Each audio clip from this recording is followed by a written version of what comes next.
Hello दोस्तों, welcome to my channel market Gurukul. मैं हूं भुवन ठाकुर और मैं आज आप सबको शेयर मार्केट एनालिसिस के बारे में बताएंगे। तो सबसे पहले शुरू करते हैं मार्केट इंट्रोडक्शन। शेयर मार्केट क्या है और कैसे काम करता है। तो शेयर मार्केट में कई सारे कंपनियां लिस्टेड होते हैं और उस कंपनी के जो शेयर मतलब हिस्सेदारी वो खरीदा या बेचा जाता है।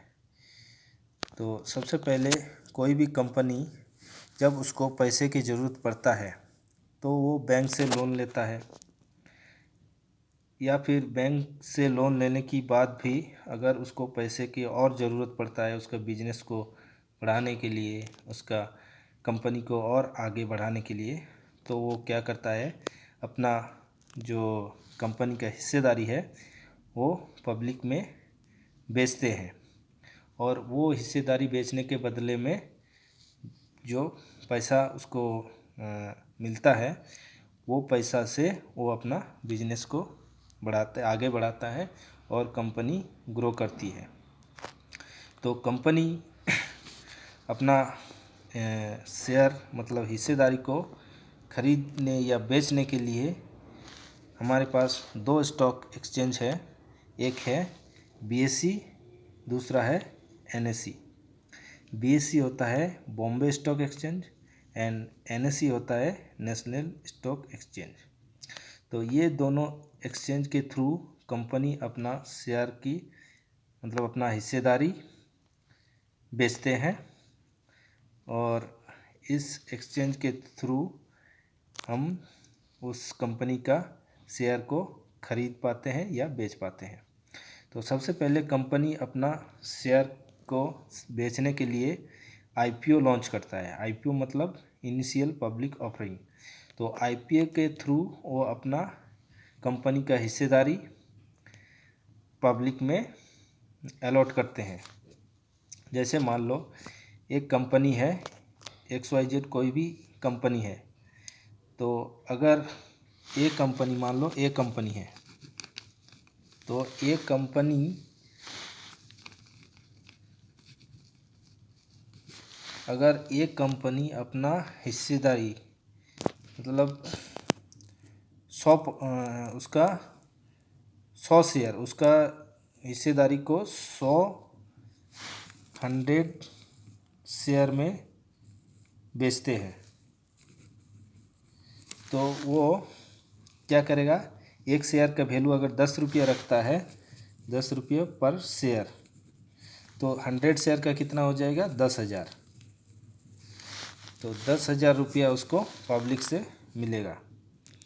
तो वो अपना जितना भी शेयर होगा, जैसे 100 एक एग्जाम्पल के तौर पे, कोई लाख, 2 लाख, 4 लाख, 10 लाख, 1 करोड़ अपना कंपनी के शेयर को आईपीओ के थ्रू पब्लिक में बेचता है, अपना शेयर को बेचता है और वो जो पैसा उनको मिलता है वो पैसा अपना कंपनी में लगाता है और कंपनी को आगे बढ़ाता है। तो दोस्तों इसके लिए हमारे पास दो एक्सचेंज है, एक बीएसई, एक एनएसई। बीएसई होता है बॉम्बे स्टॉक एक्सचेंज, जिसमें टॉप 30 कंपनीज लिस्टेड हैं। तो बीएसई को हम सेंसेक्स के नाम पे जाने जाते हैं और सेंसेक्स के अंदर टॉप 30 कंपनी है। वैसे ही एनएसई के अंदर निफ्टी जो है, निफ्टी में टॉप 50 कंपनी, जो इंडिया का टॉप 50 कंपनी है वो निफ्टी 50 के अंदर आता है। तो ये जो टॉप 30 और टॉप 50 कंपनी है ये अच्छी कंपनी माना जाता है और ये सब कंपनी में आप आसानी से मतलब बिना सोचे भी इन्वेस्ट कर सकते हो, ताकि ये कंपनी आपको आने वाले टाइम पे अच्छे पैसे कमा के, अच्छे रिटर्न कमा के दे सकता है। उसके बाद नेक्स्ट है स्टॉक एनालिसिस। आप स्टॉक में इन्वेस्ट करने के लिए आपको जो कंपनी का स्टॉक में आप इन्वेस्ट करना चाहते हैं उस कंपनी के बारे में आपको पता होना चाहिए। उस कंपनी के बारे में नॉलेज होना चाहिए, उस स्टॉक के बारे में नॉलेज होना चाहिए, तभी आप सही इन्वेस्टर बन पाएंगे। तो इसके लिए क्या करना है, इसके लिए आपको फंडामेंटल एनालिसिस सीखना ज़रूरी है। फंडामेंटल एनालिसिस के अंदर क्या क्या सीखना पड़ेगा? सबसे पहले है वैल्यू इन्वेस्टिंग, इंट्रिंसिक वैल्यू, जो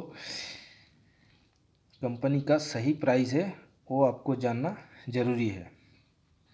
सही वैल्यू क्या होता है? जैसे मान लो आप मार्केट में गए और 1 किलो आलू लेने के लिए गए, तो 1 किलो आलू का भाव 20 रुपया होना चाहिए, लेकिन अगर वो 70 रुपया में बिक रहा है तो उसका वैल्यू ज़्यादा है, मतलब उसका जो एक्चुअल वैल्यू होना चाहिए उससे वो ज़्यादा है, तो आप ऑब्वियसली नहीं लोगे, या तो उससे मोल भाव करोगे कि मेरे को 20 रुपया में या 25 रुपया में दे दे।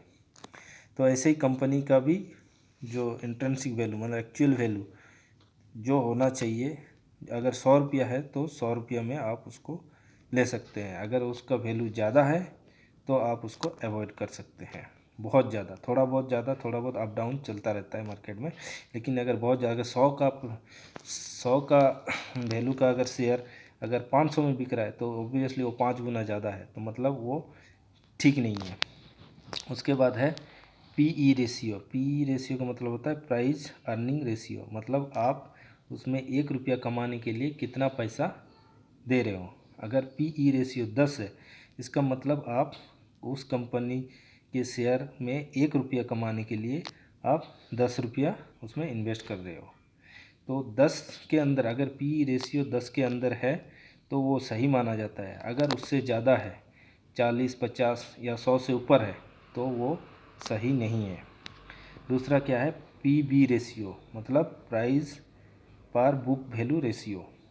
तो हर कंपनी का एक बुक वैल्यू होता है, उस बुक वैल्यू के ऊपर वो कितना ज़्यादा अमाउंट में वो बिक रहा है, मतलब कितना ज़्यादा उसका शेयर का रेट ज़्यादा है। अगर उसका बुक वैल्यू से ज़्यादा है, 3 गुना 4 गुना ज़्यादा है, तो मतलब वो कंपनी इतना अच्छा नहीं होता। अगर प्राइस पीबी रेशियो भी 10 के अंदर रहता है तो सही माना जाता है, अगर 10 से ऊपर है तो सही नहीं है।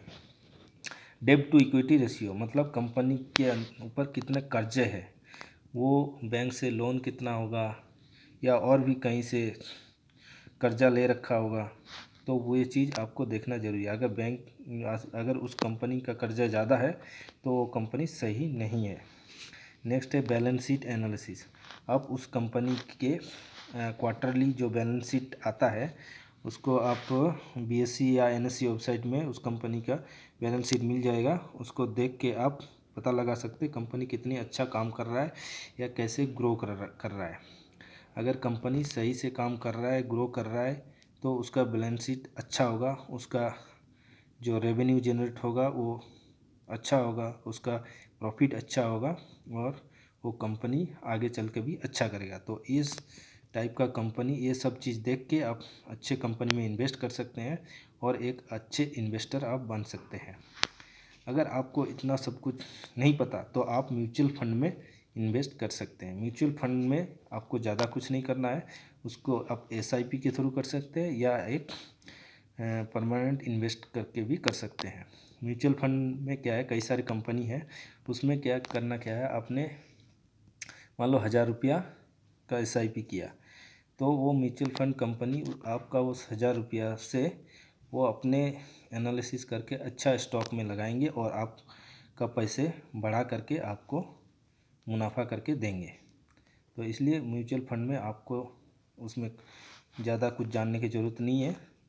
उसमें आप बस एक एसआईपी कर दीजिए या परमानेंट इन्वेस्टमेंट भी कर सकते, फिक्स्ड इन्वेस्टमेंट भी कर सकते हैं। तो उसके थ्रू, म्यूचुअल फंड के थ्रू भी आप आसानी से पैसा बना सकते हैं। तो दोस्तों, ये था आज का वीडियो और आप लोगों को कैसा लगा ज़रूर कमेंट करके बताइएगा और मेरी चैनल मार्केट गुरुकुल को ज़रूर सब्सक्राइब कीजिएगा, लाइक कीजिएगा और वीडियो कैसा लगा कमेंट करके ज़रूर बताइएगा। ओके दोस्त, थैंक यू, जय हिंद।